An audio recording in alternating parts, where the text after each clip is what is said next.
tanggung jawab membiarkan pembangunan seperti ini. Paling itu dimulai dari hal-hal yang kecil.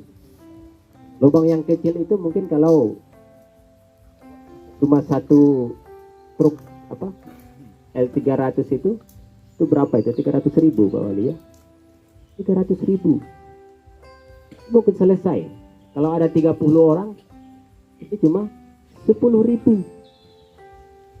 Tapi karena kita menganggap itu bukan punya kita, itu bukan milik kita, dan kita tidak bertanggung jawab terhadap itu adalah punya pemerintah dan pemerintah harus bertanggung jawab kepada itu. Kita menunggu sehingga lubang kecil tadi menjadi lubang yang besar.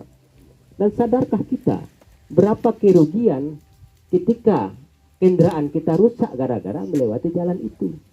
Lebih dari 10.000. Ini hal-hal seperti ini yang perlu kita sampaikan, kita berikan kepada pemahaman-pemahaman yang kita, pencerahan-pencerahan mungkin Pak Bamus ya namanya, kepada masyarakat kita, agar masyarakat kita memiliki rasa bertanggung jawab.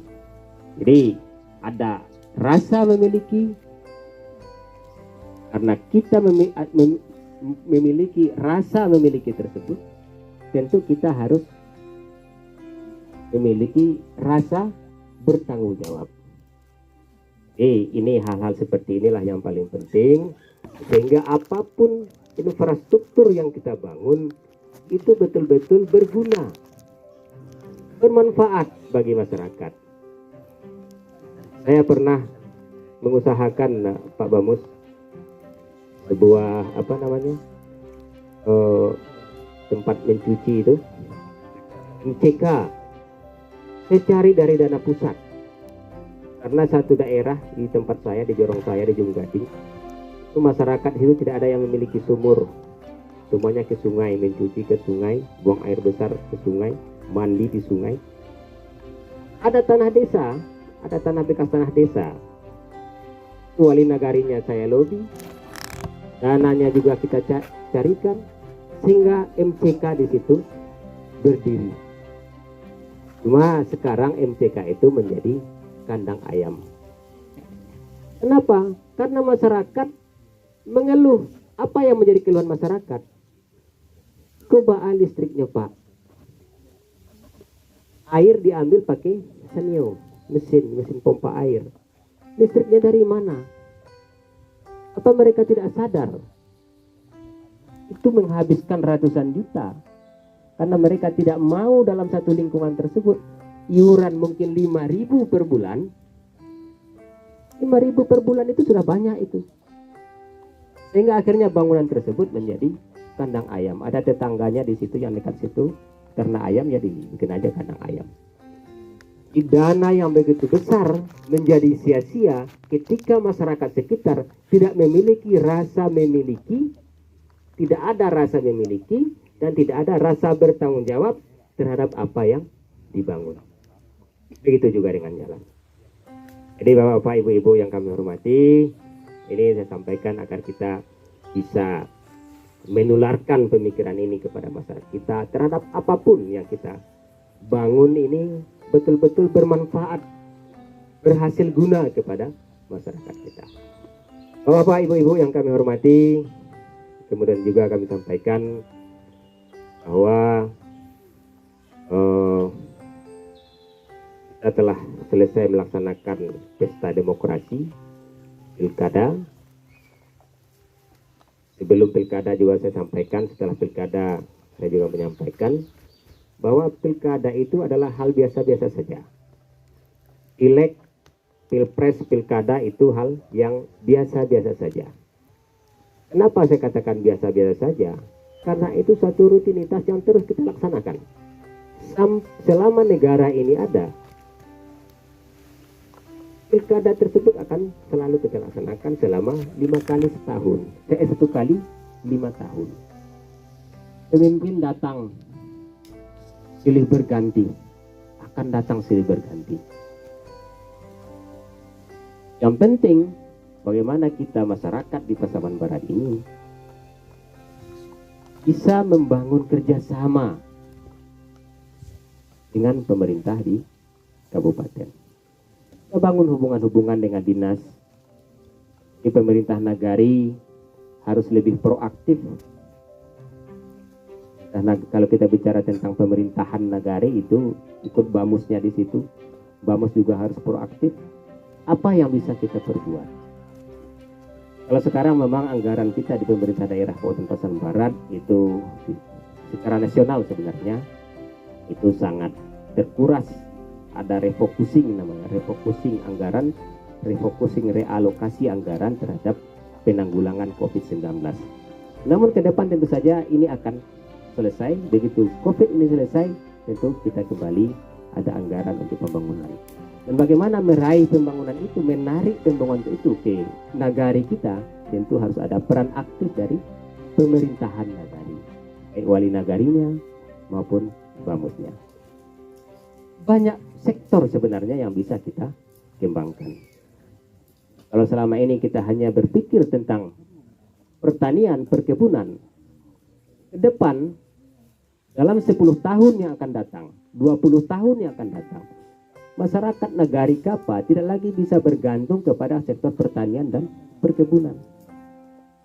Karena masyarakat kita semakin banyak, lahan pertanian ini akan tetap, bahkan akan berkurang karena digunakan untuk pemukiman. Ini akan terjadi.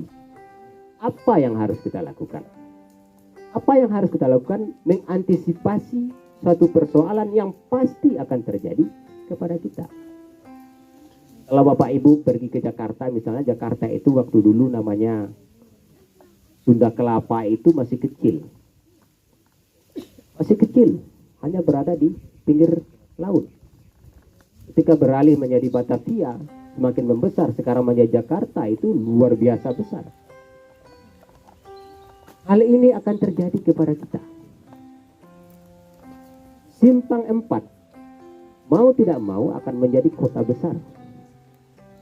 Akan besar. Dan kita sekarang berada di daerah pinggiran kota. Tempat kita duduk hari ini, 10 tahun yang akan datang mungkin di sini sudah berdiri rumah-rumah. 10 tahun yang akan datang. Berarti kita tidak bisa bergantung kepada lahan pertanian dan perkebunan. Apa yang harus dilakukan? Ini harusnya menjadi pemikiran bagi pemerintahan di Nagari Kapa. Harus ada sektor-sektor lain yang kita bangun. Kenapa kita tidak membangun, mulai mengembangkan home industry misalnya, kerajinan-kerajinan rumah tangga. Ini sesuatu yang luar biasa apabila kita bisa mengembangkan ini. Di kabupaten ada dinas Perindakop misalnya.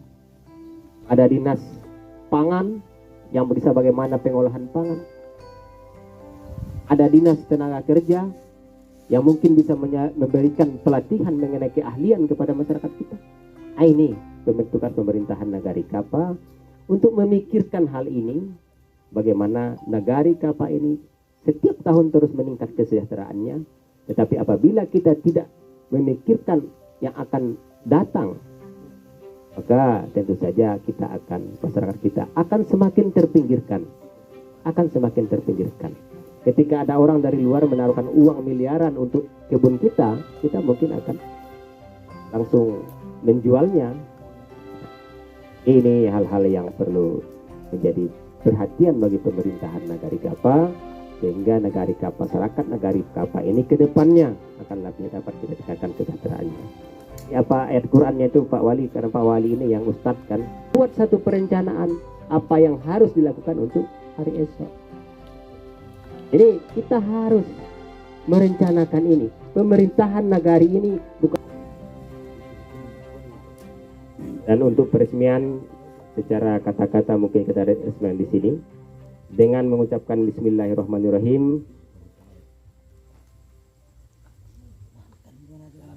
Jalan usaha tani di Lubuk Pudiang dan Kapar Selatan dengan ini kita resmikan. Banyak maaf, wabillahi taufiq wal hidayah. Wassalamualaikum warahmatullahi wabarakatuh.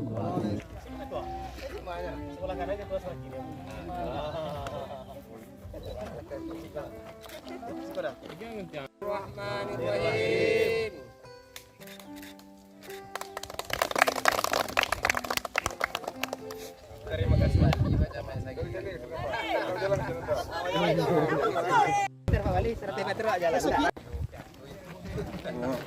Tanamnya sakit ya. Penahanan aku tuh Pak. Enggak lonsornya. Apa yo kita bilang agak ditanam punya mengalah ditanam. Itu bermanfaatan. Oh, itu enggak jadi dia pur ya. Itu yang punya anak yatim ya. Yo, langsung tanam di tanah kan di bijak apa bijak bang tanam bang. Mantan polisi gue punya apa?